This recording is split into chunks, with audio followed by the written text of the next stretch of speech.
Oi pessoal, tudo bem com vocês? Hoje a gente vai falar sobre os sistemas neurovegetativos, ou sobre o sistema nervoso autônomo.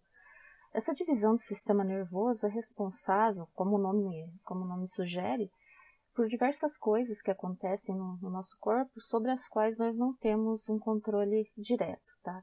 Inicialmente. Com o passar do tempo, foi descoberto que algumas dessas funções do sistema nervoso autônomo, elas podem ser ajustadas, elas podem ser treinadas. Por exemplo, batimento cardíaco. Com o treino adequado, a pessoa consegue evitar que a frequência cardíaca suba muito durante o exercício, por exemplo. Salivação, os testes lá de Pavlov conseguem mostrar que o indivíduo consegue ser treinado para que a salivação ocorra com um determinado sinal, tá? Mas, de forma geral, esse nome já veio, de sistema nervoso autônomo, já veio para indicar que são funções sobre as quais a gente não tem o mesmo tipo de controle que a gente tem, por exemplo, sobre o músculo esquelético. Vocês podem estudar sobre os sistemas neurovegetativos lá no capítulo 24 do livro da Margarida de Mello Aires, tá? Fisiologia, ou no livro da Silverthorne, no capítulo 11. No livro da Silverthorne, vocês vão encontrar isso como divisão eferente do sistema nervoso, tá? Vem junto com alguns outros conteúdos, mas também trabalha essa parte do sistema nervoso autônomo.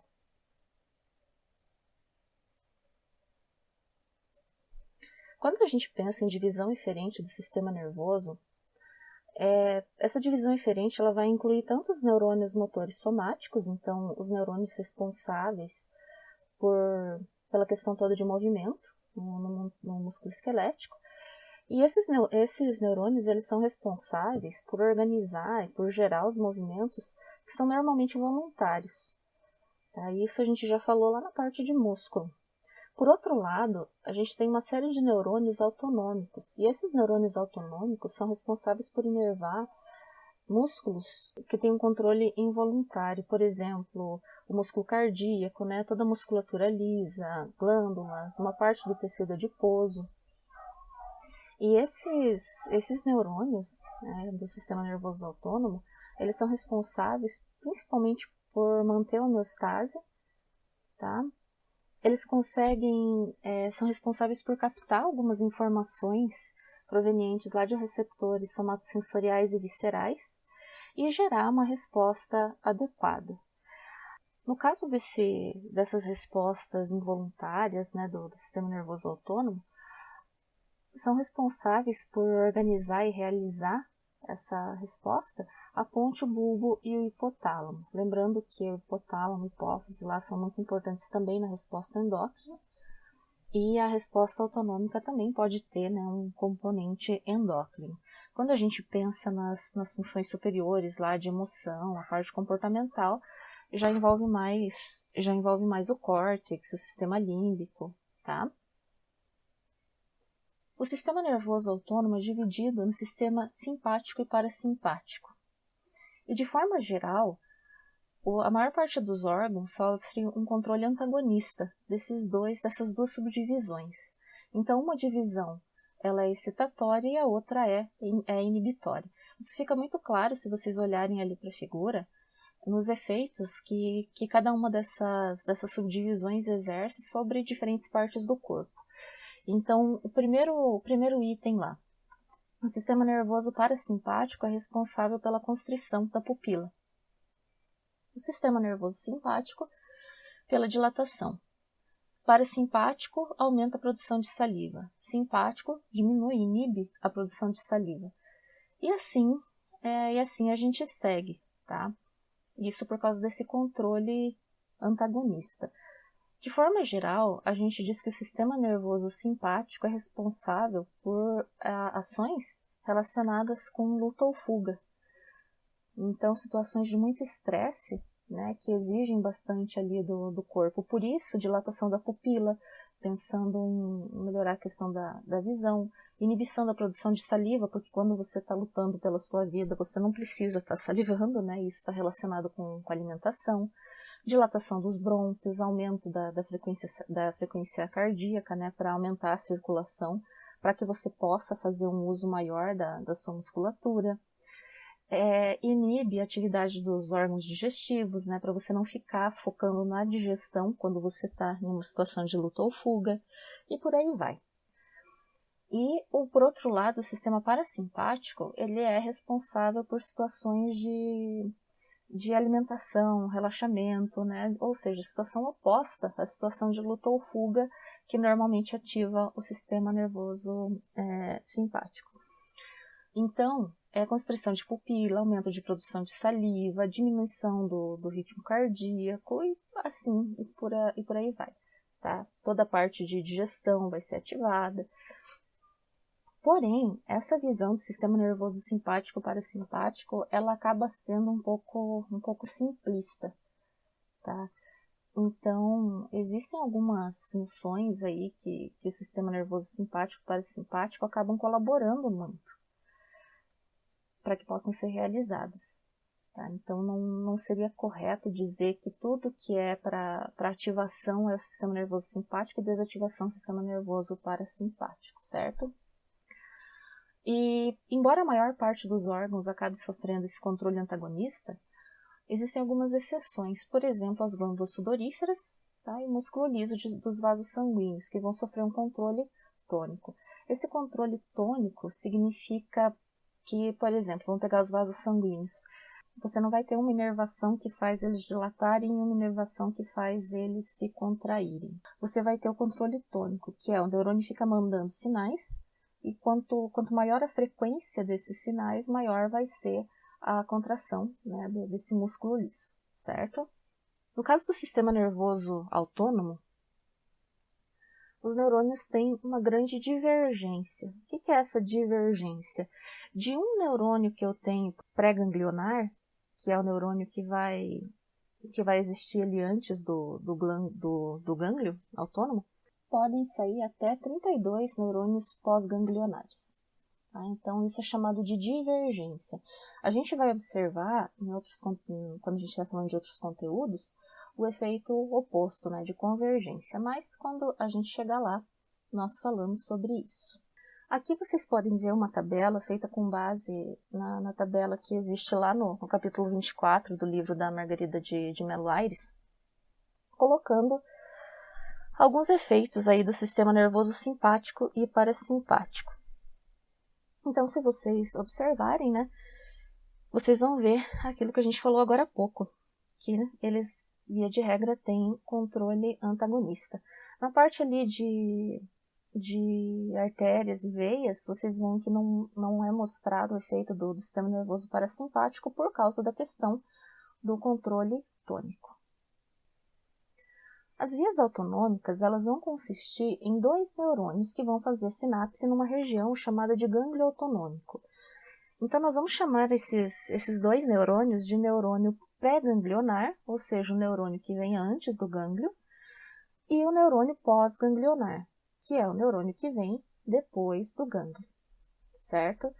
A localização desses gânglios, que nada mais são do que o agrupamento dos corpos de neurônios fora do sistema nervoso central, tá? Porque a gente está falando, quando pensamos no sistema nervoso autônomo, nós estamos falando do sistema nervoso periférico, né? Então, toda essa inervação que vai chegar nos órgãos fazendo essa série de movimentos e ações involuntárias. Então, esses 2 neurônios existem ali para conseguir fazer essa comunicação. Se vocês observarem na figura ao lado, vocês conseguem ver em vermelho o sistema nervoso simpático e em azul o sistema nervoso parasimpático. E deem uma olhada, por exemplo, no sistema nervoso parasimpático.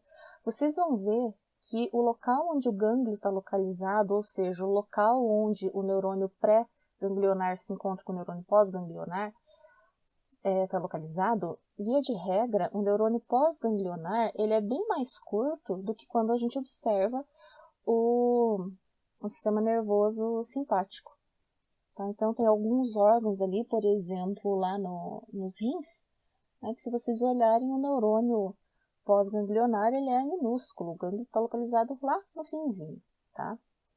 Então, isso é uma das diferenças em relação à forma que é a inervação desses diferentes sistemas autônomos. A forma que esses neurônios se comunicam também é diferente.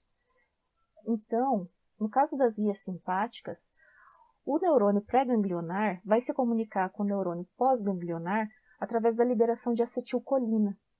Então, a mesma acetilcolina que a gente viu lá na questão da contração muscular, ela aparece aqui, tá? É um neurotransmissor que vai ser responsável por essa comunicação do neurônio pré-ganglionar com o neurônio pós-ganglionar.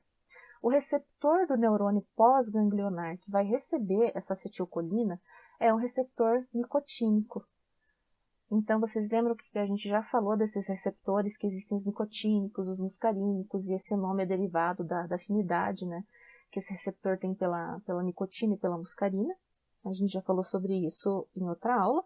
Então, no caso, esse receptor que aparece nesse momento aqui é o receptor nicotínico. Aí, esse neurônio pós-ganglionar vai liberar a noradrenalina no receptor adrenérgico do tecido-alvo. Esse receptor do tecido-alvo ele pode ser de um de vários tipos de receptores adrenérgicos, tá? E receptor adrenérgico porque está relacionado com as catecolaminas, né? Então, adrenalina, noradrenalina ou epinefrina, norepinefrina. Então, por isso que ele se chama adrenérgico. E existem vários tipos de receptores adrenérgicos que vão ter diferentes sensibilidades à adrenalina e à noradrenalina e a fármacos, né, que têm a estrutura relacionada com essas moléculas. Então, se vocês observarem na tabela ali embaixo, a gente tem o receptor alfa-1, alfa-2, beta-1, beta-2, beta-3, e ao lado a sensibilidade, a diferença de sensibilidade desses receptores entre a adrenalina e noradrenalina. Vocês vão observar que a maior parte, tá, dos receptores tem uma afinidade maior por noradrenalina do que pela adrenalina, a não ser os receptores beta-1 e beta-2, o beta-1 que tem a mesma afinidade por adrenalina e noradrenalina e o beta-2 que tem uma afinidade maior pela adrenalina. Por outro lado, as vias parasimpáticas, elas têm o neurônio pré-ganglionar que também libera acetilcolina, também um receptor nicotínico do neurônio pós-ganglionar. Porém, quando esse neurônio pós-ganglionar vai liberar um neurotransmissor, ao invés de ele liberar noradrenalina, como lá na via simpática, ele libera acetilcolina novamente. Então, acetilcolina no neurônio pré-ganglionar e no pós-ganglionar. Essa acetilcolina ela vai se ligar em um receptor muscarínico no tecido-alvo. Então, é um tipo de receptor diferente, tá, do tipo de receptor necessário lá para a comunicação do neurônio pré-ganglionar com o neurônio pós-ganglionar. Esses receptores todos são receptores acoplados à proteína G. Então, eles têm uma resposta relativamente lenta, né, por causa de todo o processo que vai ocorrer ali para ativar a proteína G e segundos mensageiros e tudo mais. E de acordo com o tipo de receptor, eu tenho um sistema de segundos mensageiros diferentes, ali, efeitos internos na célula um pouco diferentes, dependendo do tipo do receptor. Na tabela ali também tem mais ou menos os locais principais onde se encontram cada um desses tipos de receptores adrenérgicos.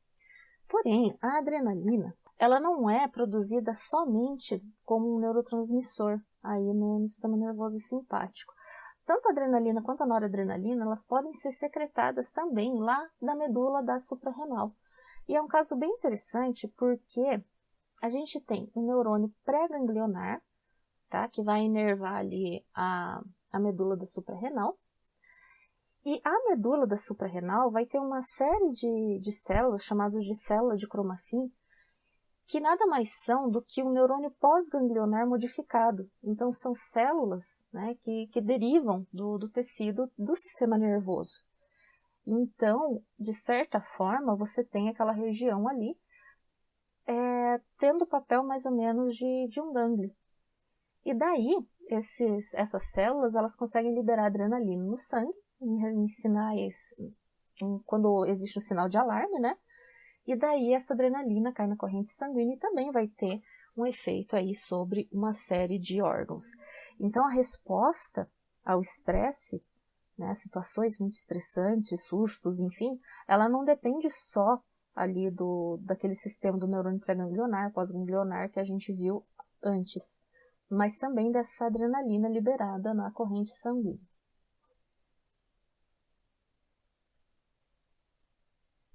Além disso, a resposta ao estresse, a resposta ao medo, ela é composta por uma resposta imediata, tá? Uma resposta, por exemplo, numa situação onde você está escalando uma montanha e você escorrega.